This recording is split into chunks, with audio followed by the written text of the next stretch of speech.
Today's story is titled The Obsidian Coffer by SteveMcNellyFiction. The link to the story is in the description below. Please enjoy. A ship sails through the midnight sea. The ocean, calm under the sparkling night sky, stretches before the vessel like an endless sheet of black glass. Soon, terrible storms will come, which will rend to smithereens any ship foolish enough to find herself away from harbor when the firmament grows thick with clouds. But this won't happen for some time yet. For now, everything is clear and calm. The island appears on the horizon from out of the oceanic gloom.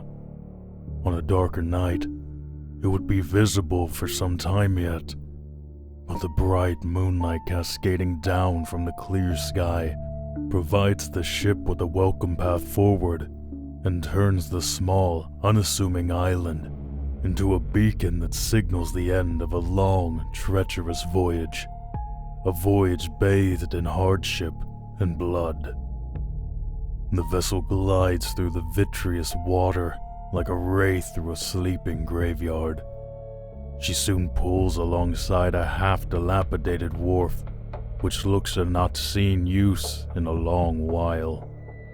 Her crew drops the anchor, which disappears into the murky blackness before hitting the seafloor with a thud that is felt but not heard. The gangway is lowered, and the captain leads the way down the length of wood towards the waiting land below. Behind him follows a contingent of his crew, 7 men in total, with their captain making 8. Once the land crew are situated on the wharf, the remaining men on board the ship use a carefully rigged pulley to slowly lower their cargo to the waiting planks. The cargo touches down with enough weight to cause the wood on the wharf to groan softly.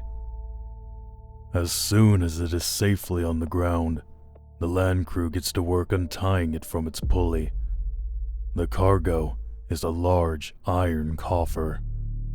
It is black as obsidian, stretches to more than 8 feet long, and is so heavy that it requires the strength of 4 of the 8 men just to lift it off the ground.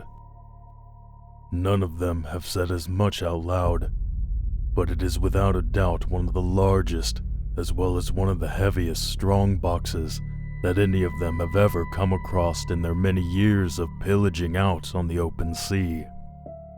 While his crew prepares to transport their cargo, the captain collects a glowing lantern brought to life for him by his quartermaster. When they are all ready, the captain leads his crew away from the wharf and into the darkness beyond, guided only by the soft halo of light held in his hand. Together, they trek through the remnants of the village that grows out of the darkness all around them. The gleam of the captain's lantern reveals abandoned stone buildings, long since abandoned by their previous inhabitants. Once warm, inviting homes, now forgotten obelisks standing sentinel over the cold, lonely earth. Not a single gull is perched atop these crumbling, collapsed roofs in many years. Nobody has slept within these ruinous walls in just about as long. The crew refuses to speak as they move through the village. Nobody dares to utter a single word that is not absolutely necessary for the completion of their quest.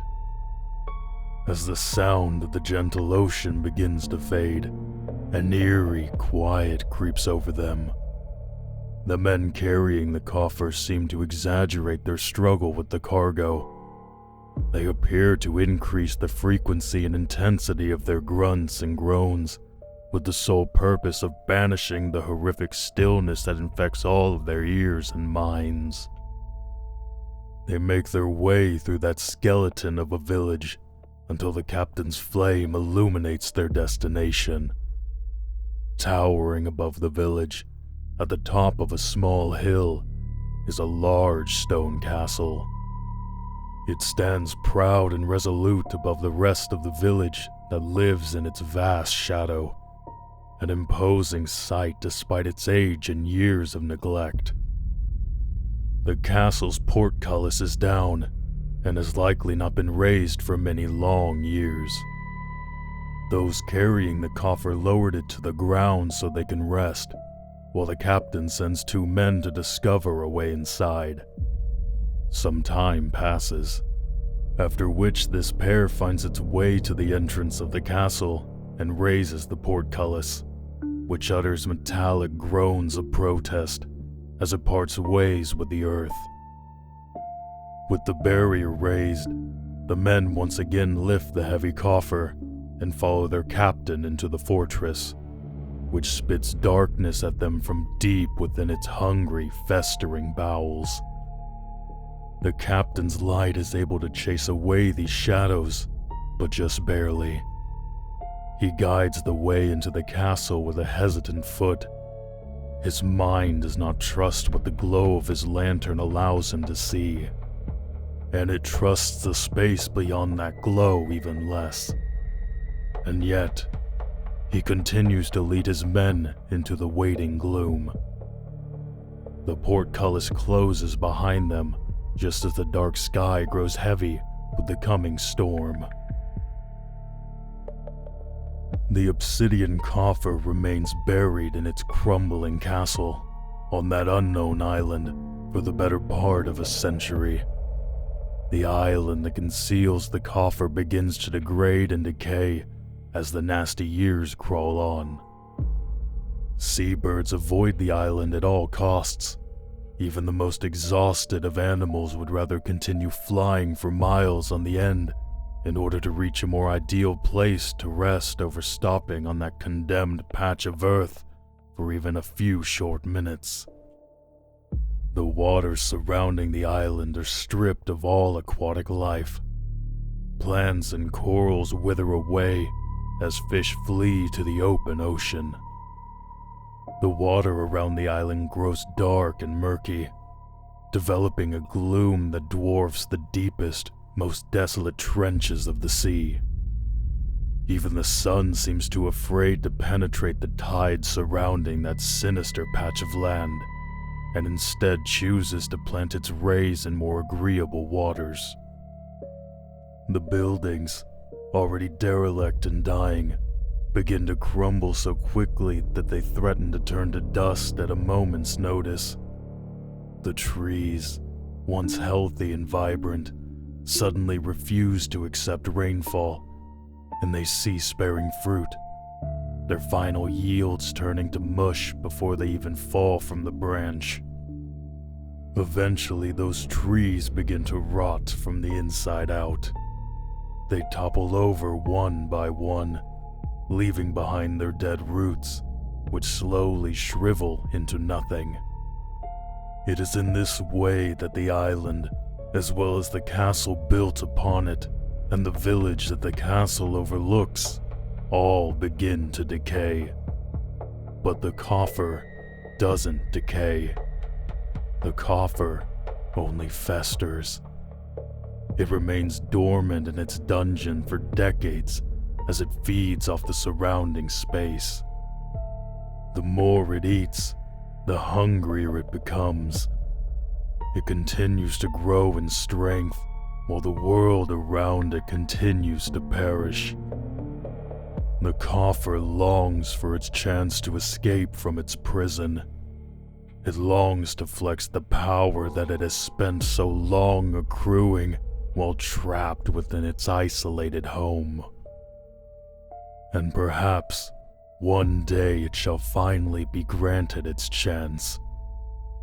As the years go by, tales of the Obsidian Coffer begin to drift about like sand tossed by a summer squall. Nobody knows where the coffer is hidden, nor who stashed it there.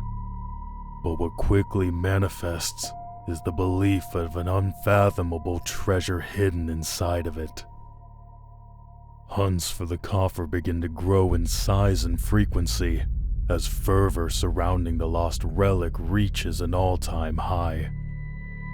Entire fleets led by daring and deadly captains search tirelessly for the iron box that is waiting to grant one lucky crew their ultimate fortune.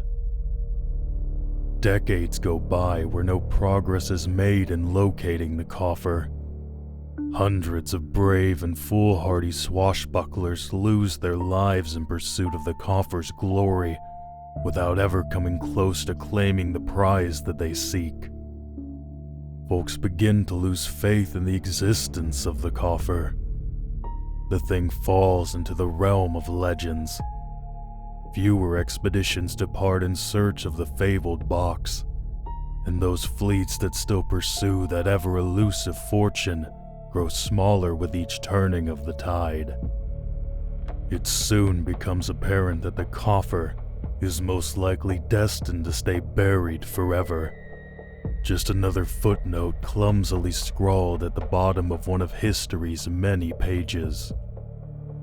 But though the coffer wishes to be found, it forces itself to remain patient. It understands that the longer it waits, the more powerful it will grow. And as long as it remains at large, there will always be those foolish enough to search for it. The Obsidian Coffer knows that one day, a crew of those starry-eyed fools will stumble upon it. They will free the coffer from its dungeon, in which it had festered for so many long, lonesome years. And on that day, the Obsidian Coffer will unleash its darkness upon the world.